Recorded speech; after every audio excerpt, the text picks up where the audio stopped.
berjumpa lagi di video reaction saya kali ini guys. Oke, semoga semua yang menonton video saya hari ini sehat selalu. Nah, kali ini saya mau tengok video tentang ini ya. Made in Indonesia, terdepan di Asia Tenggara, Indonesia luncurkan mobil terbang. Ini siap-siap ini ya, mobil terbang. Gila, full teknologi canggih gitu ya. So, jangan lama-lama lagi, mari sama tengok video ini. Let's go. Taksi drone untuk pertama kalinya. Flying drone taxis. The first electric air taxis. Flying drone taxi. Drone taxis. Drone taxis. Flying drone taxi. First air taxi. Drone technology है. Flying taxis. Taksi terbang. Air taxi. Flying car. Flying taxi. Hai semuanya, mobil terbang bukan lagi sekedar mimpi fiksi ilmiah. Di Indonesia, PT Dirgantara bersama perusahaan swasta Vela Aero saat ini sedang mengembangkan produk mobil terbang yang diberi nama Vela Alpha. Produk ini menjadi sorotan setelah prototipenya dipamerkan di Singapore Airshow pada tahun 2024 di Singapura. Nah, Vela Aero merupakan perusahaan startup yang beroperasi di Indonesia sejak 2020. Perusahaan ini bermarkas di Bandung, Jawa Barat. Mereka memiliki visi untuk menjadi pionir dalam memberikan solusi mobilitas udara atau Advanced Air Mobility di Indonesia. Berdasarkan informasi di website perusahaan resminya, Vela Aero terdiri dari gabungan disiplin kedirgantaraan. Para ahli di perusahaan itu fokus untuk mewujudkan moda transportasi udara berteknologi masa depan. Tercatat, saat ini terdapat lebih dari 40 insinyur yang tergabung dalam Vela Aero. Meski Vela Aero masih seumur jagung, namun kiprahnya tak bisa dianggap remeh. Vela Aero juga telah bekerja sama dengan sejumlah perusahaan besar seperti PT Garuda Indonesia, Toyota, Airbus, Mitsubishi Aircraft, Bombardier, dan PT Line Industri. Nah, Vela Alpha sendiri adalah kendaraan vertical take-off landing atau VTOL yang bisa beroperasi secara elektrik maupun hibrida. Mobil terbang ini memiliki 8 baling-baling untuk mengangkat pesawat saat lepas landas dan 1 propeller di belakang untuk menjelajah di udara. Mobil terbang ini juga memiliki sayap tetap seperti pesawat komersial biasa. Produk unggulan Vela Aero ini digadang-gadang akan menjadi saingan utama Supernal dari Korea Selatan di pasar taksi udara Indonesia. Sekarang mengenai spesifikasi dan kinerjanya, Vela Alpha memiliki panjang 10,8 meter, rentang sayap hingga 13 meter, dan tinggi 4,2 meter. Taksi udara ini dapat diawaki 1 pilot dan dapat membawa 4 penumpang, atau berkapasitas muatan hingga 456 kg. Taksi udara ini memiliki berat landas maksimum hingga 2.850 kg. Ditenagai dengan sistem propulsi full elektrik dengan daya sebesar 216 kWh.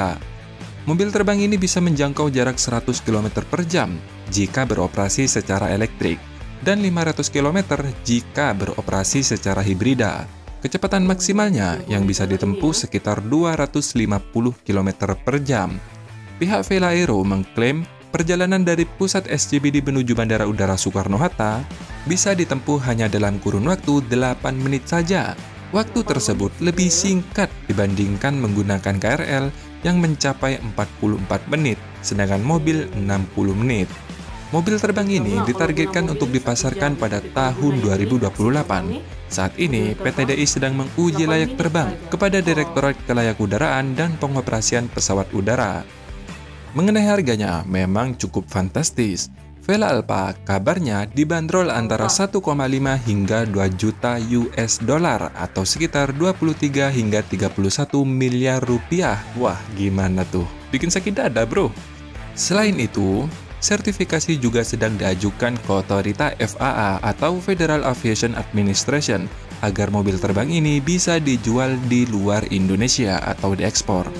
Sebagai informasi geng, sertifikasi FAA adalah proses yang dilakukan oleh pesawat, peralatan penerbangan, dan operator penerbangan untuk mendapatkan persetujuan dari FAA di Amerika Serikat.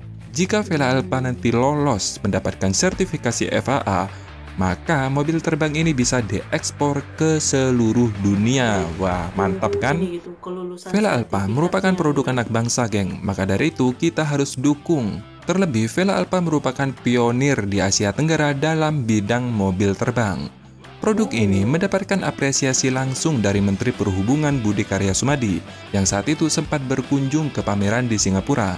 Vela Alpha diharapkan bisa menjadi alternatif transportasi udara yang efisien, cepat, dan ramah lingkungan. Ngomong-ngomong geng, saya kemarin melihat salah satu video nih bagaimana sebuah drone saat tertabrak burung. Tentu pertanyaan tentang keamanan juga muncul pada drone taksi ini jika terjadi hal demikian. Jadi gini geng, admin bukanlah orang yang expert dalam bidang ilmu teknik, namun secara standar keamanan drone biasanya berbeda dengan drone taksi yang notabene membawa penumpang manusia. Standar FAA mensyaratkan adanya sistem redundansi untuk beberapa sistem kritis pada pesawat termasuk sistem propulsi. Sistem kritis tersebut yakni sistem redundansi di mana sistem cadangan yang dapat digunakan jika sistem utama gagal. Kemudian juga ada sistem kontrol penerbangan adaptif. Biasanya sistem ini aktif secara otomatis menyesuaikan kontrol drone taksi untuk mengkompensasi kerusakan pada baling-baling dan menjaga stabilitasnya. Jika baling-baling drone tidak berputar disebabkan oleh berbagai hal, termasuk burung misalnya, maka sistem redundansi akan aktif untuk memberikan daya angkat ekstra untuk drone taksi. Kemudian, daya angkat tersebut akan diproses oleh sistem kontrol adaptif supaya menjaga drone taksi tetap stabil. Dan satu lagi geng, pertanyaan yang sebelumnya ada di benak admin nih. Kenapa PT DI membuat angkutan massal seperti ini? Karena drone taksi bukanlah transportasi yang kaleng-kaleng geng. Mengingat harganya saja bikin sakit dada. Bayangkan 23 hingga 30 miliar rupiah, orang kaya aja belum tentu beli kan? Jangankan beli, nyewa aja mikir-mikir geng. Paling nggak jauh beda sama nyewa helikopter kan? Penggunaan ilmu pengetahuan dan teknologi mutakhir ini semakin tidak bisa kita hindarkan. Para perencana harus mempertimbangkan betul-betul perkembangan ilmu pengetahuan dan teknologi.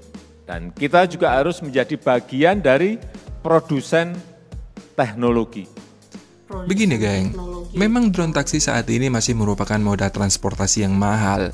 Tapi geng, ini bukan sekedar seberapa mampu orang Indonesia dapat memilikinya, tapi seberapa besar benefit yang kita dapat jika menguasai teknologi drone taksi ini. Masih ingat awal 90-an? Seberapa banyak sih orang Indonesia mempunyai mobil kala itu? Tapi setelah 23 tahun berikutnya, saat ini sudah ada sekitar 20 juta mobil pribadi. Ingat, mobil pribadi di Indonesia.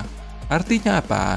Ini adalah kesempatan yang bagus untuk mengembangkan, mengingat saingan dalam transportasi jenis ini masih belum banyak. Jangan sampai saat drone taksi sudah ramai digunakan, harganya sudah terjangkau dan masyarakat Indonesia sudah banyak yang mampu membelinya, malah saat itu merek mobil terbangnya masih merek asing. Nasibnya sama seperti mobil roda 4 di Indonesia saat ini geng. Lagi pula drone taksi mahal bagi orang Indonesia, tapi enggak bagi orang Dubai geng. Lihat no, Aventador terbaru seharga Vela Aero baru saja launching sudah garcep di sana.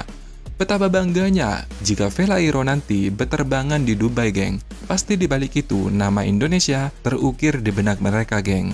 Sampai di sini informasinya, terima kasih sudah menonton dan sampai jumpa.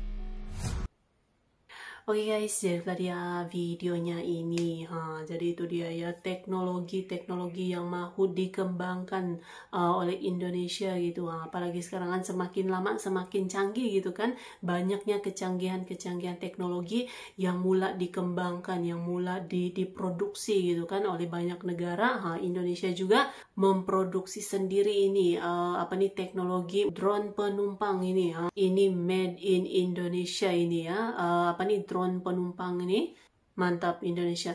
So terima kasih banyak sebab kamu sudah menonton video ini. Jangan lupa macam biasa untuk support channel saya dengan subscribe, like video ini, dan jangan lupa untuk komen juga, oke? Terima kasih banyak dan kita jumpa lagi di video seterusnya. Assalamualaikum.